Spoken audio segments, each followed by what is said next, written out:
Hey, so this is the Drunkalogues, a podcast about addiction and recovery in which each guest shares their version of how it was, what happened, and how it is now, and then endures a half-hour Q&A at the hands of your host, Nick Morton. My next guest is a guy that I met when I was still drinking and using, and he gave me a glimpse of what sobriety might look like. We kind of lost touch in the intervening 7 years, and he went through some pretty serious shit in the interim, of which he spares no detail in this telling. But it seems in the process he gained a deeper sense of hope and faith and compassion for himself. Won't you please welcome Kevin McGahey.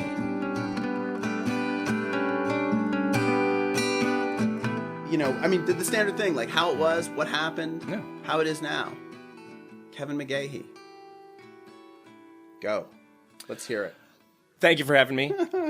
I'm really honored that you would have me in your home and, allow me to share this process with you. So thank you. I appreciate it. You know, the truth is, you were an important part of my recovery, which was, when I first met you, I didn't know you were sober. And I think you were giving me a ride home from the Whitewater party one night, and In the blue truck. And I was like, "Are you okay to drive?" And you're like, "I'm sober." And I was like, "He's sober."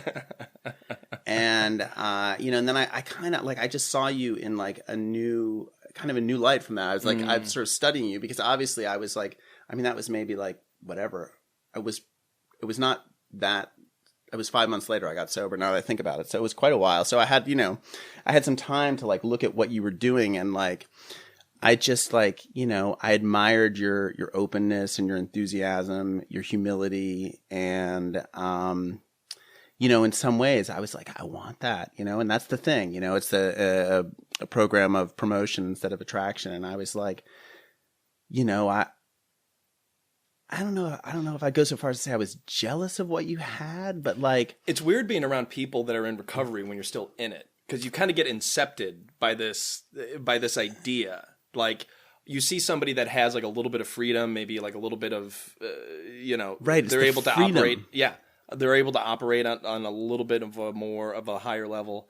And you're just kind of like, what is this? It's funny. And so you had that, and I was drinking a lot and hiding it and hiding how hungover I was. And, that just kind of makes you dishonest in some fundamental way that you didn't have. And then I remember, I wrecked my car. You were still there at the office at that point. And I had to get a loaner car, and I came in. I remember you took a picture of it and put it on Facebook, and which was funny. It's like this dumb tomato-colored car. I think we actually called it the Tomato. I drove it for like 5 days. Well, there was 3 Priuses in the driveway, so it looked like a Prius dealership. And and then at some point, like I felt like I had to come out to you that like I had gotten sober. And it's such a funny thing, like when as someone who's newly sober and you're kind of like you're going into the world to try to you're insecure about this choice you've made. So much vulnerability.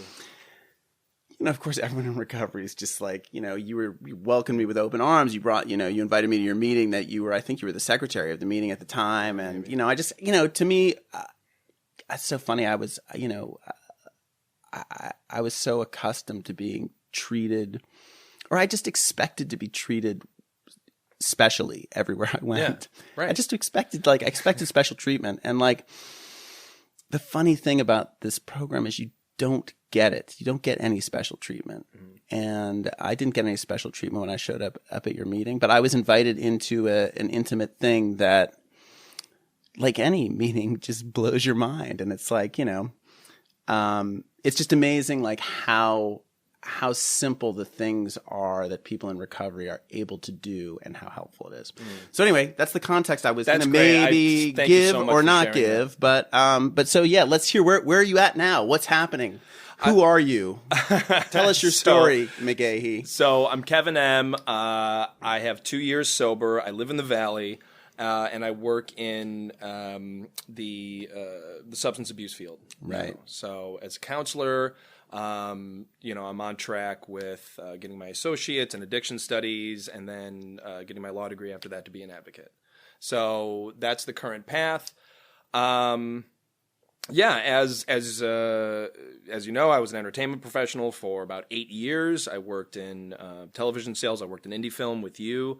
And then I went on to management, which was coupled with a lot of development for television and feature films for, 4 or 5 years. So I previously had 8 years of sobriety, and then I snapped, and then I got sober off and on for about 3 years. I had about 30 sobriety dates in 3 years, and then I finally went into rehab, and it's been 2 years ever since, and this past run has been transformative.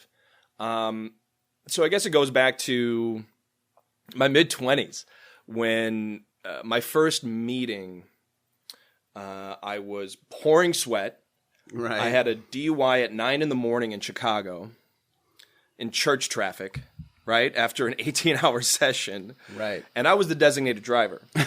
So it was this is when I lived with a lot of Irish immigrants in Chicago. We were all, I was the only American at this Irish pub where we were bartending. And you're 19. No, I'm about 24 at the time. I was 24 at the time. And how long had you been like boozing at that point? Oh, God. It was 4 years straight of boozing. Previous to that, it was about 5 years of drug use.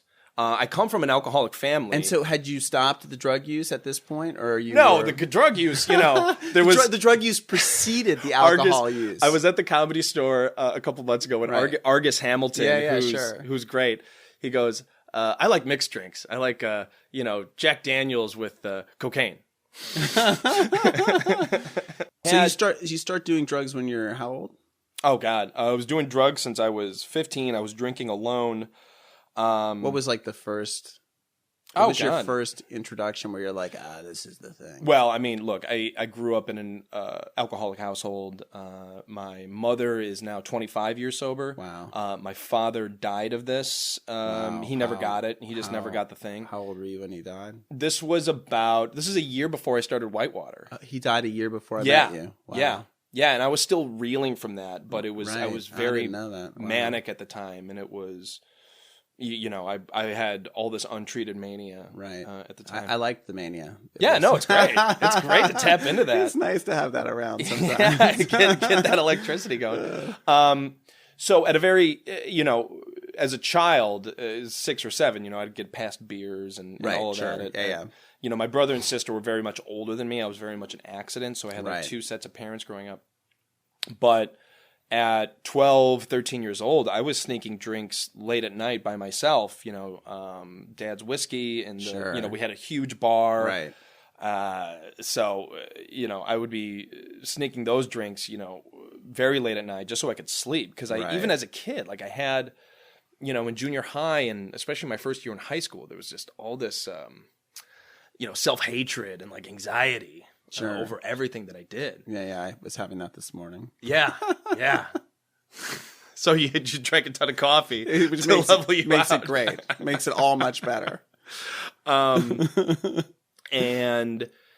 then once I became more aware of my father's drinking, I'm like, oh, I'm not gonna drink. Yeah. And then, I'm 14, your friend brings over a big bag of pot and you smoke it out of an apple, which is what we did. Totally, I did that. Of course. And then we also we didn't have rolling papers, we didn't even know how to get them. So we would use Bible pages. We went to a Catholic high school. That's amazing. Does that get you more high? If you smoke I don't weed? know, but I felt very pious afterward and felt that it was a very spiritual experience. No, I'm kidding. And then, just a ton of drug use, just nearly failed out of high school. I wasn't expelled, but they politely asked me to go to another school, which I did. I went to a university in Illinois for about 3 semesters and just crashed out of that as soon as I could. In college, obviously, it was acid, mushrooms, ketamine, nitrous oxide, whatever you put in front of me. All the good stuff. All the good stuff. Whatever you put in front of me, but no booze. Oh, really? Because in my head, I'm thinking... Oh, right, because of your family. Because I'm thinking like, that's alcoholics. It's not me. And then obviously I flunk out of that. I get involved in the Chicago nightlife where I became a server and then a bartender and then just booze, just all day, every day. And when you as a drug user and being sort of scared of booze because of your family history, I mean, was there a moment where you were is there a night you remember where you were you fucking hit the bottle and you were like, I guess I'm okay with this. I guess this is the thing. I do not remember it at all. But it must have happened at some point. It totally happened, 100%. Right. Because even in early high school, I hit it so hard. I hit it so hard in my freshman, sophomore year in high school. And I was just stumbling drunk at every single party. And because I just drank to oblivion. Did you pull up the reins at some point in that, or did you just kind of keep it just moved laterally to drug use, right? Sure, 100%. Right. Because at the time it was I wanted anything to just escape my head. I had this thunderstorm going on at all times of just pure self-hatred. It was very much a performance-based household. My pop was a lawyer. Oh, really? Oh, yeah. I come from a family of lawyers. Oh, wow. I didn't know that. Yeah. Dad was a big corporate lawyer, international law firm, partner, the whole nine yards. And, my mom's dad, my sister was a lawyer, my brother-in-law is a lawyer, my godfather, all that. So, so it was very much a performance-based household, and I wasn't a very good performer. Sure. I got terrible grades. Right. So I always wanted to drink to oblivion. And you move through college, you move through, Chicago nightlife and that whole scene. And, you get to 9 a.m. on a Sunday morning in the middle of church traffic. You get a DUI and you're thinking, I was a designated driver. I've only had 15 drinks. I had a joke in my stand-up. It's just I always believed the designated driver was just the guy who was designated to get arrested. I'll take the hit tonight, guys. All right? I don't think anyone else in the car really understood it that way, but I was like, I'm a designated driver. Look, you're showing a lot of willingness and acceptance, Nick. I'm really proud of you. But yeah, so I didn't even feel drunk at the time. Right. And they pull me in and they're like, okay, you willing to do a breathalyzer? And by the way, to get a DUI in Chicago is very difficult. It is very difficult to get a DUI. They got bigger problems there. They got bigger problems. There's 3 shootings while they were giving me a field sobriety test. Pretty much everyone here is drunk. They bring me in and they're like, do you want to take a breathalyzer? They were kind of like, no way this guy's going to do it. I'm like, yeah, I'll take a breathalyzer. I'll show you. And I blew it, and it was 0.26. And, right, that's drunk. That was, but the thing is that it wasn't even there. I wasn't even in that state, right, of where a normal person would be, which is because you've got the tolerance to maintain that level of blood alcohol and still operate. It was really scary. Yeah, sure. So I'm in the drunk tank, and obviously you only have your head to deal with, and so. That's when I realized. I'm like, oh my God. And my mom was already sober at this time. She was already in AA. My grandfather was a big proponent in that community. My aunt, cousins. So half the family, half the extended family using, half, doing the thing. Yeah, doing the thing. So, so when I first got into recovery, there was this, you call the number and they say, okay, this guy's going to call you and he's going to tell you where to go. So I go to the place and there's all these people there in a church basement. And do you want it at this point? Yeah, I was completely willing. I just gave up. It wasn't an intervention. It wasn't a bunch of external pressure. Right. It was, oh my God, I'm going to die. I'm going to die of this thing. It was 9 a.m. and I blew a 0.26. And I'm like, this is completely unmanageable. But at the time, I didn't think that there was any psychological issues. I didn't think that there was any I didn't realize the self-hatred. Sure. This was all untreated. Sure. All I knew was that alcohol is my problem.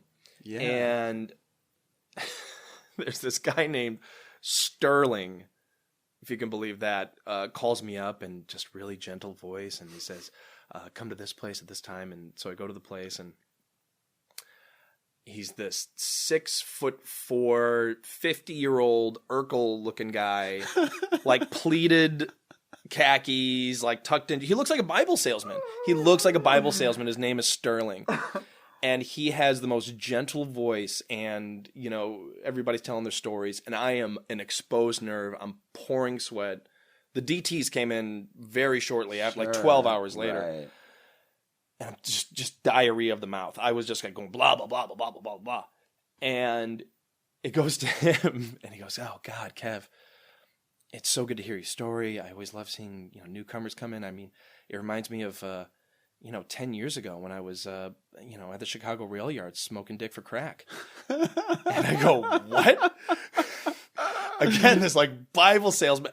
So I saw the miracle of recovery, like immediately. Totally. I get it. And that's the thing. After being in this community for years and years and years, that's one thing. A lot of people that come in, they don't always see that night and day of recovery. Yeah. I remember going to my first meeting, and there was a woman who was sharing, and she was like a 50-year-old housewife. Sure. And so I was 40, and she was telling these stories, and I was like, that's me.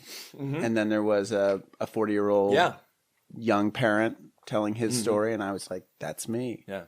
And then there was a homeless Puerto Rican guy, and I was like, that's me. That's it, yeah. That's me. I'm all of these people. And like, I just sat there and wept. Like, I wept the entire meeting. Yeah, yeah.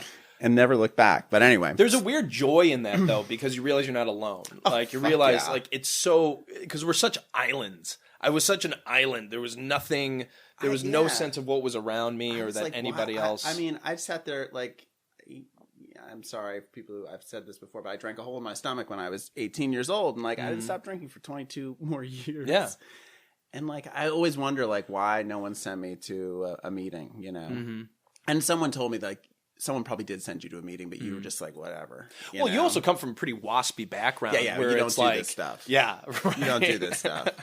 I mean, you gotta have. I mean, and that's the thing. It's like when I feel like for people like from my background who do it, it's like you gotta just be like you gotta be desperate. Mm-hmm. Like there's gotta just be nothing else. So anyway, I mean to step on you. No. I love that. So so then for the next 8 years, it was, I turned everything around. I went into film school. I got Dean's List. I got accepted into a semester in LA program. I turned everything around. I was even bartending sober just to pay for my tuition. And so you came out here to do a semester of like Columbia in LA, that program, which is a great program. It was me and like 5 other guys that got accepted into this thing. Where'd you stay when you were out here? So across the street from Paramount on Van Ness, there's this crazy 3-story, like magenta building with gold swirls all over it that's been there for 100 years. I mean, I remember dropping you off my there. God. What's it? It's called like the Olympic Palace or something? I forget the name of it. I still have a framed photo of it in my house. It looks like a Greek restaurant. It looks like the Rococo, like Caesar's Palace meets it looks like the embodiment of mental health issues. So how did you end up living in that place? It was cheap. Right. It was a studio plus for $900. Right. And it was 2 blocks away from where I was doing the classes. So I'm like, perfect storm. And then, of course, I get out and I got an internship at a production company in the Paramount lot immediately. So you could walk there. It was crazy that I got that. So I did that. What was the company? That was Bonaventura. Oh, nice. So it was robots and big summer action stuff. And it was a great experience. It's so funny. You come out of film school as like, you're so precious about your tastes and all this stuff, and then you go to like a summer blockbuster production company. Like, shut the fuck up. Like, yeah. When I was working at Phoenix Pictures, I hired all of my like my Yale friends to be readers there, and like they would write these like erudite, studied analyses of the screenplays, and my boss would be like, "Who the fuck is writing this?" I'm like, I think one of our readers is now the president of Earth Justice, and they were like, "Fire her." Because she's too smart to be doing this. It's so funny because, like, on the other end of it, you don't realize when you're an intern, but the other end of it, you open up a thesis and you're like, this is immediately exhausting. This is you're just so like exhausting. Just tell me what the fucking screenplay's about. Tell me what it's about. So it was great that I had that experience, and they kind of beat that out of me a little bit. Right. And luckily I was able to channel that back into a corner of the industry, like at Whitewater, where it was a little bit more So appreciated. I met you soon after that. I mean, I must have met you. So you were about a year and a half. I feel like you were 6 or 7 years sober when we met. I was about 5 to 6 years sober. Right. I worked in international television sales and production a little bit before that, which was a great experience, another good one. Whitewater, of course. And then my father died of this thing in between that, like toward the end of my tenure at the other job. And it was an ugly, ugly death. I think there's got to be like no worse way to die than from alcoholism. No, I mean, I saw it firsthand. I mean, it could not have been worse. I mean, the dementia, sets in because of the toxicity. Nothing's processing, know, so there's sepsis, there's this whole, there's all this litany of elements that are coming in. I mean, I've never actually gone through it, but I've had people close to me going through it, and it's like people are on their deathbed, they're dying from alcoholism, and they're still drinking. You know? 100%. Yeah. It's just like, man. He dried out in Hazleton for 30 days. We had an intervention for him when I was about 19 years old. And at that point, I was totally checked out. I was in my, we're kind of bouncing around here, but just to backtrack on his history is that when I was 19, I was deep in my drug use, and I was so checked out during this whole process. I'm like, he's done, Right. And we had the intervention. He dried out at Hazleton for 30 days, but he didn't do, anything. Right. He was just white knuckling it. And it was crazy because it was, he was a pretty prominent lawyer. So it was in these judges' chamber with like partners of the firm and like nobody knew these guys were sober, like in this community. Right. But I don't know if you've noticed this, but a lot of old lawyers tend to be the first ones to get sober. You ever notice that? Like I feel like noticed it, but it wouldn't surprise me. I think there's something so grueling about that, and I think mistakes in that world are very unforgiving. 100%. I mean, basically, all I know about lawyering is what I learned from Better Call Saul. I don't know if you watch that show. No, you I am obsessed. I am obsessed with Better Call Saul. Oh yeah, me too. Because it's so much about lawyers. Right. It's such a lawyer show. Yeah. Michael McKean in that is just like, he's incredible. And his character reminds me a lot of my dad. There's a lot of characteristics that are just that like universally perfectionism married with that like profound damage. And the resentment of somebody close to you not having the same level. Right. Totally. So anyway, 8 years of just drinking and not drinking for him, and like he'd have half a beer and have to go to the hospital because his liver just could not process it. So anyway, I was about 5 years sober when he passed away, and I did not process it. I'm in Los Angeles. I'm in the industry. I am full mania all the time. Right. Just bouncing from one relationship to another.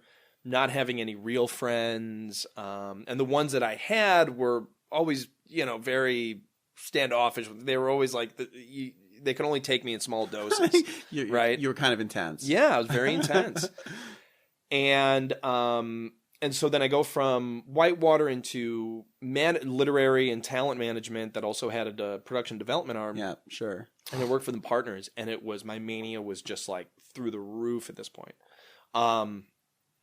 Now, in between that, because I never really processed my dad's death, I still had all this self-hatred, all of this island mentality, constantly thinking about myself during, this whole period of sobriety.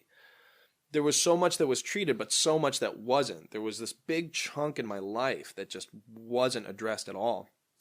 And I ended up going to a mental institution for 72 hours on a 72-hour hold. How did you end up there? I was ready to kill myself, and I went into the ER because I went to 3 psychiatrists. Which ER? Where was it? Cedars-Sinai. Cedars, and they put me on the rooftop, not the rooftop, but like the top floors where the psych ward is. And had you ever been in a psych ward before no, at that point? No. Is it gentle? No. It's it was. not? You'd be surprised because Cedars-Sinai is very much a set it and forget it mentality on the mental health ward. It's just a place to put people. Right, cold, like basically dry out. Like 100%. Get you. Yeah. And do they medicate you while they're trying to? They do, but I mean, it's all just sedatives. It's sedatives, right? Like, that's all it is. Out. Yeah, no, I mean, but I mean that can be valuable in a crisis. It's like so just funny. Put them down. Because years later you realize, oh, this is a liability motivated action. Right. They just want to suppress that to get you out and whatever the right. It's like I sometimes I would love that. Like we'll just like sedate him, and while he's like I would like to do that to movies sometimes. Yeah. Just put them to sleep, and we will assemble the team of crisis managers to come in and fix this thing. Yeah. But the movie never stops, so you never have like when you're in the midst of production, you're like if we could just sedate the thing for 72 hours. While we perform, triage. Yeah, you put it in this bubble. So anyway, and I stayed sober during that time. I was just you were sober and in the psych ward. Oh, that's amazing. And it was a 72-hour hold because I just lost it. Right. I was so manic. And were you sleeping? Was that like you weren't getting any sleep? No, and that it was kinda 3 just to it was spins you out. 3 to 4 hours maybe a night, and but I stayed sober through that. I mean, I went to so many psychiatrists that just refused to see me. Because either A, I didn't have insurance, or B, I wouldn't immediately take medication. Right. They would want to give me medication on my first appointment. So you weren't being medicated at all at that point? No, not even close. But anyway, I was able to suppress it and put it in a jar and put it on the shelf. Good for you. Thank you. I was pretty proud of myself. But then, a few years went by, and I did great work in my. So you got out. You got out of that place.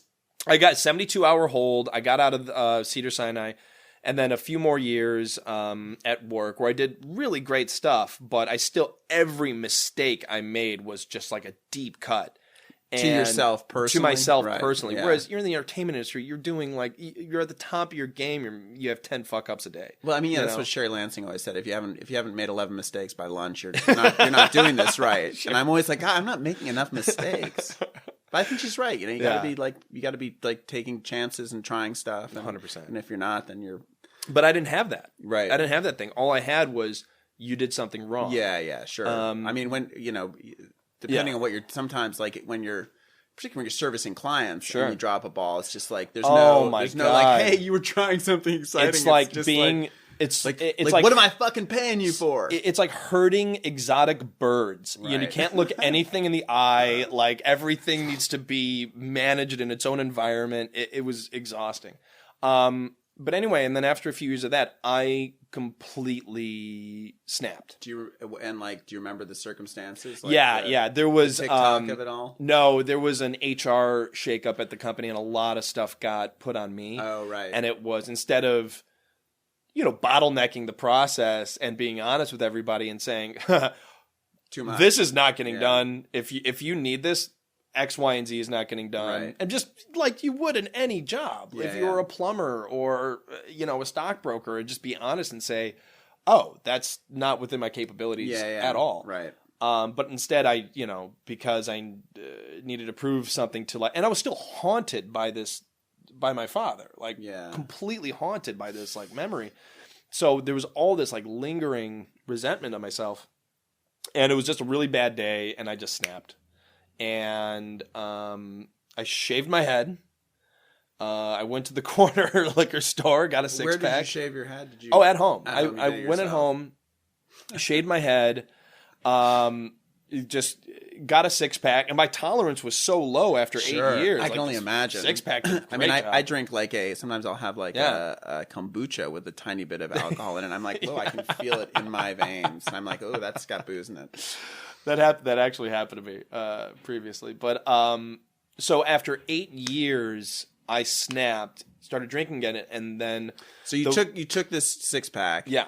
You shave your head. Then what happens? Then the next morning, I bought 2 bottles of Wild Turkey, packed up my gun and my dog, and drove out of Los Angeles, thinking that I would just blow my head off in a cornfield. Do you still have a gun? No. Right. No. Good. No. No. And so for the next... And where'd you drive? So I drove cross country, and then obviously 12 hours into that, people started realizing, oh my God, this is... How did they find out? Like your boss was your work was the first? Be like, where is he? They came by the house, they banged on the door. My roommate at the time is like, I have no idea where he is. Right. And they checked the garage, they checked everywhere. They found, weird script, because I wrote I was so dramatic. I wrote notes to everybody, and I was so suicide ready. Notes, basically. 100%. Right. And I'm going cross country. Do those still exist somewhere? I think some of them do. I did keep them. And it was just just a nightmare to be in that. Just that despair. It felt like battery acid in my veins. You know, it was just like poison. There was just poison. And I guess you're having to, until you actually kill yourself. Sure. You're carrying that. So for that period, that must have just felt so awful. It's torture. And you've got your booze with you, so that's the one relief at least, is that you're able to medicate yourself to oblivion. My phone was ringing off the hook. The cops were calling me, and as an addict and an alcoholic, all of the lying, everything just kicked right back in, and I just kept bullshitting everybody that was calling me on the phone, every authority figure that was calling me on the phone. And I'm like, oh no, I just had to get out of LA for a while and everybody's freaking out. Don't worry about it. And the LAPD told that to my family, and they're like, are you kidding me? Right. They're like, this guy has his gun packed up and he's going cross country. We don't know what he's going to do. And the LAPD is like, I don't know what to tell you. If you talk to him. I got stopped by the cops in Nevada, Missouri, Illinois, and I talked my way out of it while I had a gun in the car. And the cops, they were stopping you for health checks? Or? Yeah, health checks. They put out here's the thing. I had a flat tire in Nevada, and the cops stopped me. I had so much booze on my breath, and I just saw him coming, and I just popped so many mints that I was able to bullshit my way out of that. Yeah, and I had a flat tire of this 98 Jeep that I had. And I go to Springfield, Missouri, a few states over, and I text one of my exes. I'm not talking to anybody. And I text one of my exes, and within 15 minutes, she called my family. The family called the cops. Springfield, Missouri. Springfield, Missouri cops they didn't bust in. They knocked on my hotel room door. And I told them the exact same thing. I'm just like, oh, they're freaking out. Don't worry about it. I had to get out of LA. You know what I'm saying, guys? And it's these Springfield, Missouri cops. And yeah, that sounds awful. Right. They just let me go. And then I'm in Illinois and, my home state. And there's this massive state trooper presence. And there's this DEA and Illinois State Trooper checkpoint, and they pull up my name, and I had a bench warrant for some old ticket, and they go, I'll tell you what, the DEA guy, full tack gear, and he goes, you let me search the car. I just need a free search. We're looking for drug traffickers. And I go, yeah, sure, search the car. And he found the gun, and he goes, what's this? I'm like, hey, it's all locked up. It's ready to go. I just don't want to be on a road trip without a gun. And he goes, I hear that, brother. Get out of here. Just take care of that bench warrant whenever you can. It was so funny. And I was so lost at this point. I didn't know what I was going to do. I knew I wasn't going to pull the trigger, and I was just completely just running out of it. And look, I did not have a great relationship with my family, especially my sister, my eldest sister. And I finally get into Chicago. I visit my dad's grave, and who drops her entire life, suburban husband, kids, is my sister, who comes to me and she goes, hey, what's going on? Where does she find you? She found me at this old Irish pub in Logan Square, the Abbey pub in Logan Square. And I told her I was going to be there. Right. And she said, I'm flying in. And when she finally Where'd she fly in from? Georgia. Like, No her fucking whole way. family just settled there just because that's where the Wow, work no, was. but I mean, it's amazing. Like, I imagined she was out, like, in Oh, my spring, God. whatever, nearby. But And the no. kids were like 12 and 10. Right, like not they were, easy. Yeah. No. Dropped everything. And she goes, Is she sober? no, she's No, just a right, regular normal person. This thing missed my brother and my Right. sister. It's so funny to me. Right. They could give TED Talks on addiction, but they just never got it. Right. They just never had the thing. Yeah. They're very aware of that. Yeah. And she just goes, we're checking you into a facility. Like, she's like, we have to do this. You have to be Right. willing to do this. Right. And I go, oh, fuck this. She goes, Kevin, I will let you drink for the next 3 hours if you let me take you to the ER and check you into a facility. And I had the dog with me. And I go, what about the dog? She goes, call one of your 100 friends in Chicago. And like somebody will, and sure enough, we dropped off the dog. Did you drink for 3 more hours? Not only that, I was driving her nuts because I was chugging rye whiskey in the car. And she's looking at me like, you are a psycho. And I go, ugh. So I checked in the facility. Great experience. Election Brothers mental health facility. Mm-hmm. I had a lot of work done. How long were you there? I was there for a week. Right. And I got out, come back to Los Angeles. They give you medication at this Yeah, they point? gave me some medication. They gave me like, some mood stabilizers and some antidepressants. Right. Really aggressive though. Very Right. aggressive medication. I get back to Los Angeles. I get back into the community. For about 6 months, I was sober, and then Going to meetings and shit, and seeing doing your stuff. And, doing the whole deal. But there was Right. still like this, something was missing. And then for the next 3 years was probably the most nightmarish time of my life. It was gutter drunk. I'd rack up 2 weeks sober. I'd go back out for a month. So when I'm just curious because like I've never relapsed, but like Yeah. I have fantasies about it. Yeah. Like when you would go out during that time, like would you just hit it fucking hard the instant, or were you like, oh, I'll just have a beer tonight and it'll be fine? Both. I mean, Right. both, depending on the mood. But here's what it is. I mean, like, it's a total lack of hope and a lack of acceptance and faith in yeah. anything. Faith, yeah. In anything, in Sure. the world around me, and Yeah. in your next door neighbor not to be, Yeah, garbage. totally. And to have faith that you might have an okay relationship with your family. The Right. hope that your career will be in the right place, not necessarily in the place that you want it to be. Right. So that's really what, and the more people I talk to, the more I realize some version of that is always what gets people out, is that, when things are down, there's 2 types of people in recovery: the people that get adversity and their recovery gets stronger, and then the people Right. that get Crumble adversity and they before. completely crumble, right? Yeah. Which each way is totally understandable. Yeah. Completely. Yeah. But for myself and what I've discovered with the people that I work with and, I've done the deal with, it's that lack of hope. Like there's nothing at the end of the tunnel, right? So so in this 3-year period, I'm losing more friends. I'm still I get back in the entertainment industry and again, do great work. Super high functioning. I would come in though, reeking of the night before. Right. And it was just grind it out. And then at 5 o'clock, like I am bad out of hell every single day. Right. And I had to drink myself to oblivion. I eventually did switch over to beer, not because I thought I was trying to control my drinking in that sense, but I was trying to rein in the pace of my drunkenness. Right. So because the Wild Turkey was always a big one of mine, Right. so I switched over to Budweiser, and just to like So you at least have wouldn't be like comatose like within an hour. right, exactly. Because once that happened, I was going to go out and try to get some woman to Right. come home with me, Right.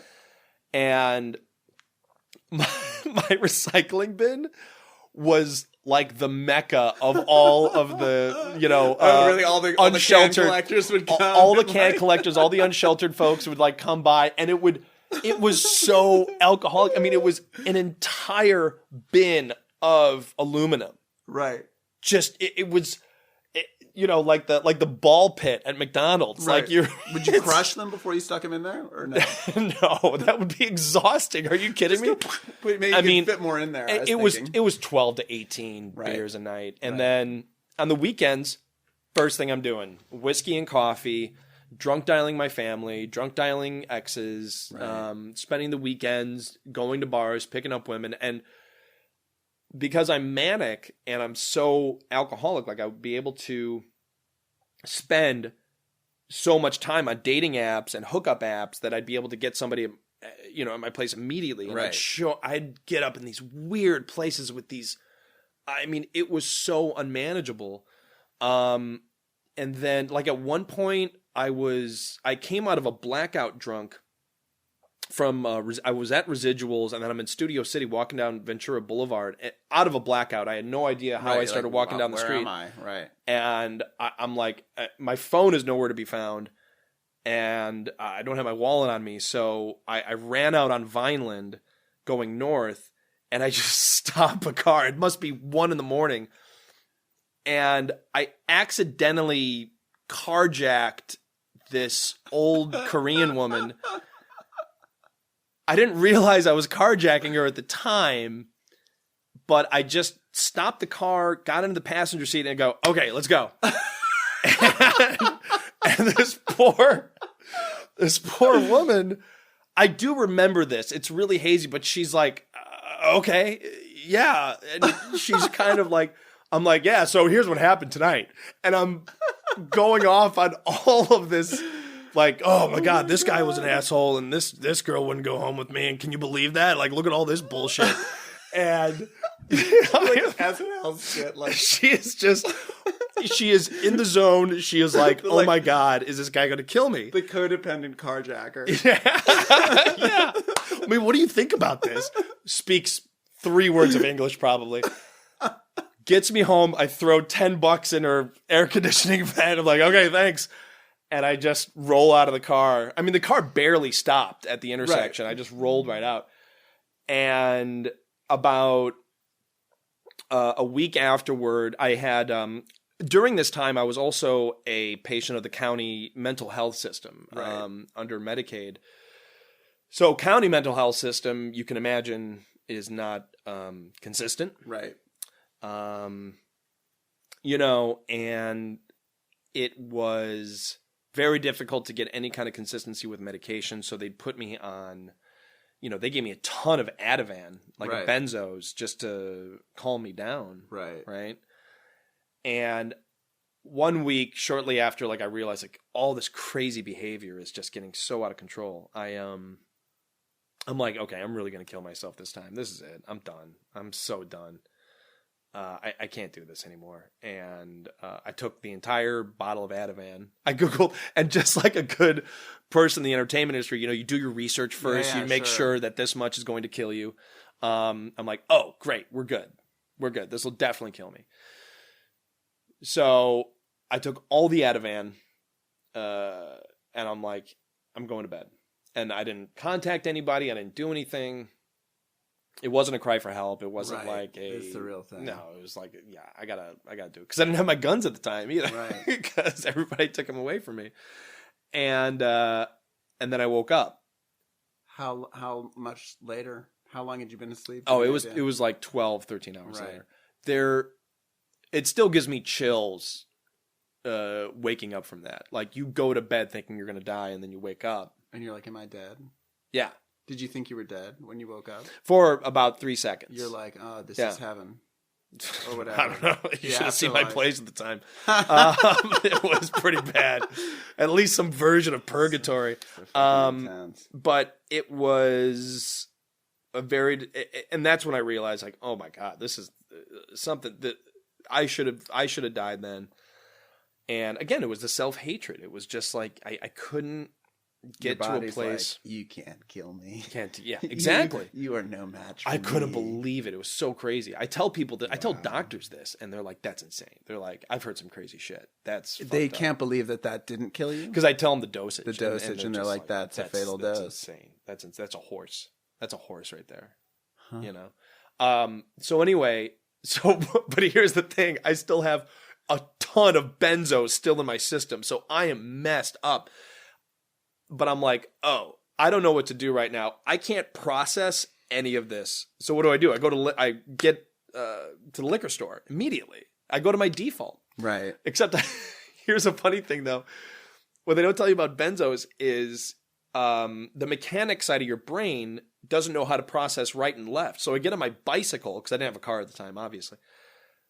I couldn't pedal. Your brain can't process left foot, right foot on some kind of mechanism.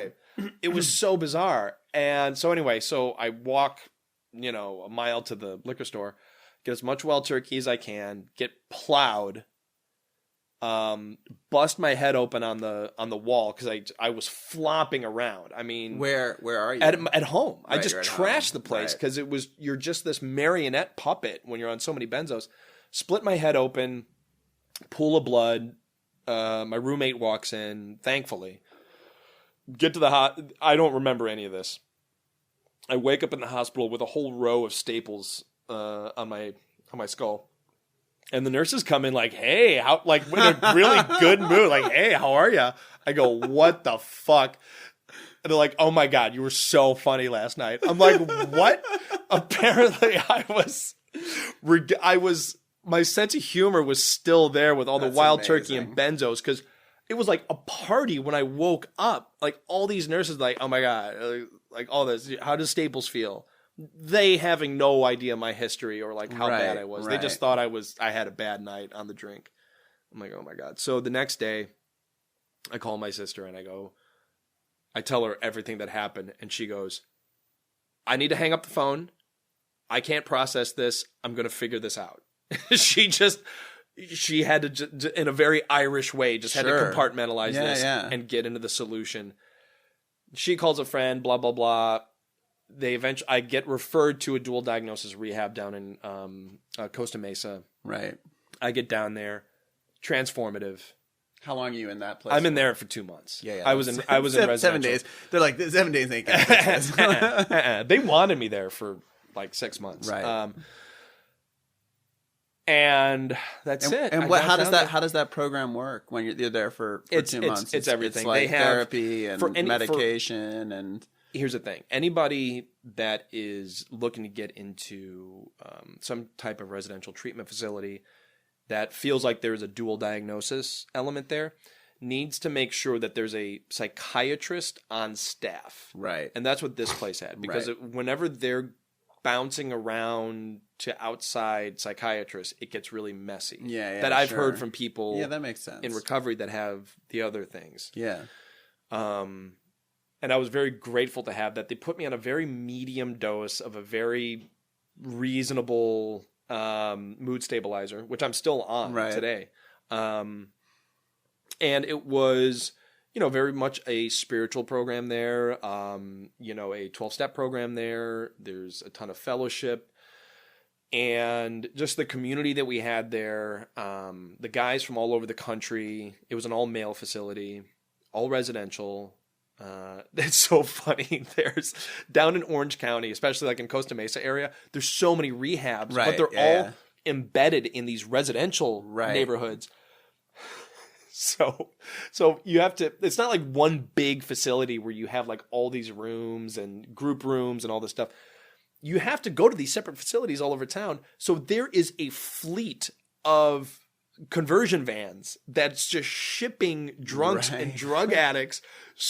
And there's so many rehabs in Costa Mesa, the roads are flooded with these druggy buggies. The druggy buggy. I heard someone call it the druggy buggy in a meeting once, and I was like, I gotta remember that for my show. So funny because these are like middle class neighborhoods. Yeah.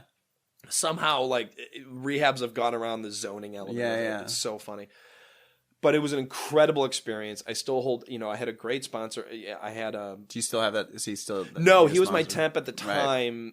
Right. My current one is amazing. I got him within, a week out of back here in Los Angeles.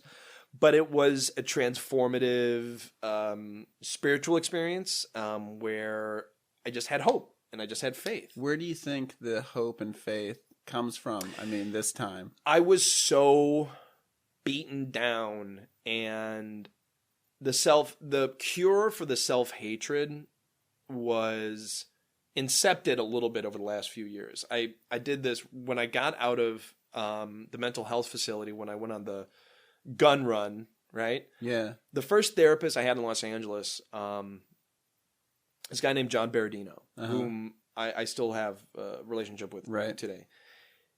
Our first session was so funny because, just very calm, just great energy guy, sitting there like cardigan sweater, the whole 9 yards. And I'm going through the whole session like blah, blah, blah, blah, blah, blah, blah. Therapy, blah, blah, blah. Here's me. And he's like, okay,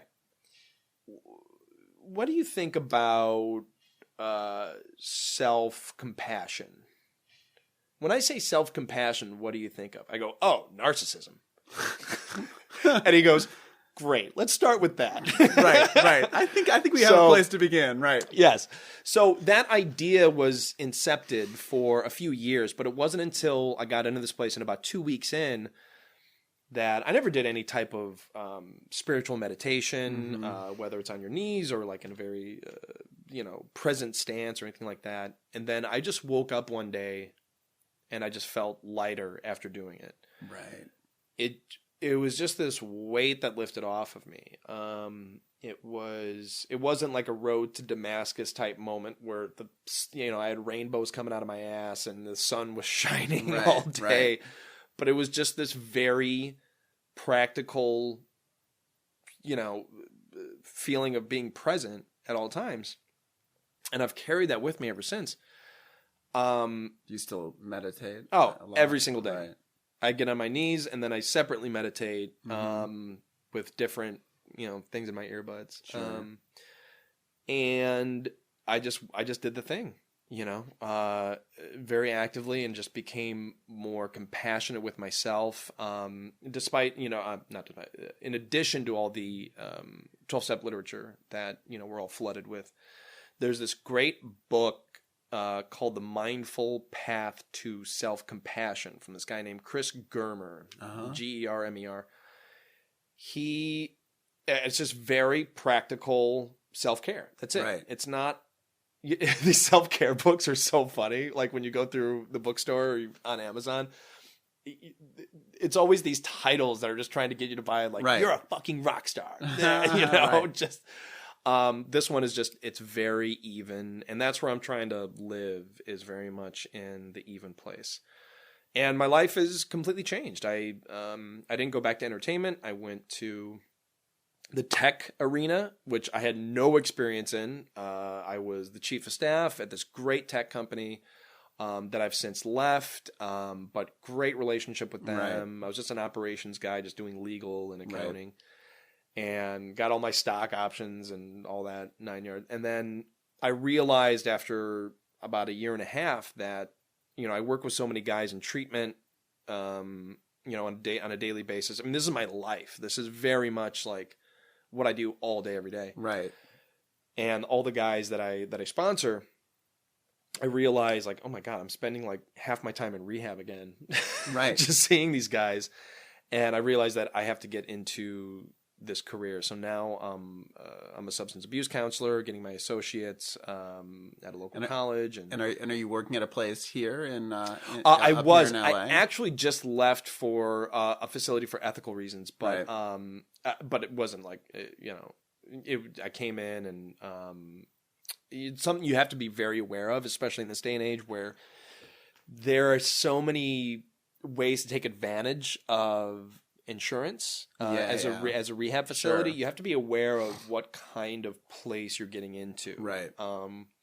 Because obviously you have to be an establishment that's making money, or else you can't pay anybody. But there is a poaching element to a few places. Yeah, it's very bizarre because you want the insurance money, so you try to snap up these people to fill 100%. Your beds. It's like the charter school system or something. Yeah. You see guys at meetings ask newcomers like, hey, what insurance do you have? Oh my God. If someone's asking you what insurance you have, they're probably not interested in your program. Right, exactly. They're clearly don't have your best interest at heart. So funny. But I mean, you look at there's obviously a ton of places that are doing amazing work. Great Like you look at stuff, Tarzana. yeah. Tarzana, is a massive facility that a lot of guys come in and out of. We have it good here in California, actually. It's not nearly as bad as it is in Florida or like Ohio or like Rust Belt states where fentanyl and that whole thing. Yeah, you and I, that's literally right after our time, Yeah. Well, then this crazy thing with, blow being cut with fentanyl. And, I have friends who are like, they take a couple rails of blow and they die. It's incredible. Because they didn't realize that their cocaine was laced with fentanyl. It's like 2 of the guys I was in rehab with have already kicked it. I mean, that's just fucking scary. But that's the thing though, is that having this new hope and this new faith in life is so important. Without it, I would be dead. Yeah. Everything else aside, if I didn't have any type of self-compassion, if I didn't have any type of, self-worth, I wouldn't be here. And every day I just feel lighter and lighter just every day. I mean, I was assembling holiday cards without flipping the table the other day, which I'm so proud of myself. That's amazing. But I mean, my life is incredible now. I have an amazing partner who she works at a treatment facility, and she has you want somebody on this podcast. You should have Adele on the podcast. I'd love to have her. That'd be amazing. Is an amazing. I'm having trouble recruiting women, so if you'd. Oh my God, she is. My sobriety has gotten very lots of stag meetings, so so much of my it's all dudes. I'm like, she and it's incredible having your partner also having the same values and the same recovery principles that you have. The same sort of language too. Because even when we fight and things flare up, it's like, oh, here's how it's resolved in 24 to 36 hours. Yeah. And being okay with that, and being okay with being uncomfortable, and being angry and being sad, and all these things that are foreign to me, without quiet festering and massive depression. It's okay to be angry. It's okay to be sad now, which are foreign concepts to me. Yeah. And, we live in the Valley. We got 2 dogs. She knows we're hosting my family. They're coming to Los Angeles for Christmas. Wow. I am over the moon. This is so cool. That's great. So it is, miracles have just been happening in my life every day, and I couldn't be more grateful. It is amazing. Yeah. That's amazing. Well, I think that seems like a good note to end this shit on. So, thank you. Really, that was crazy. That was an amazing story. Thank you, Nick. You're one of my favorite people. Absolutely. Definitely like one of the best bosses I've ever had.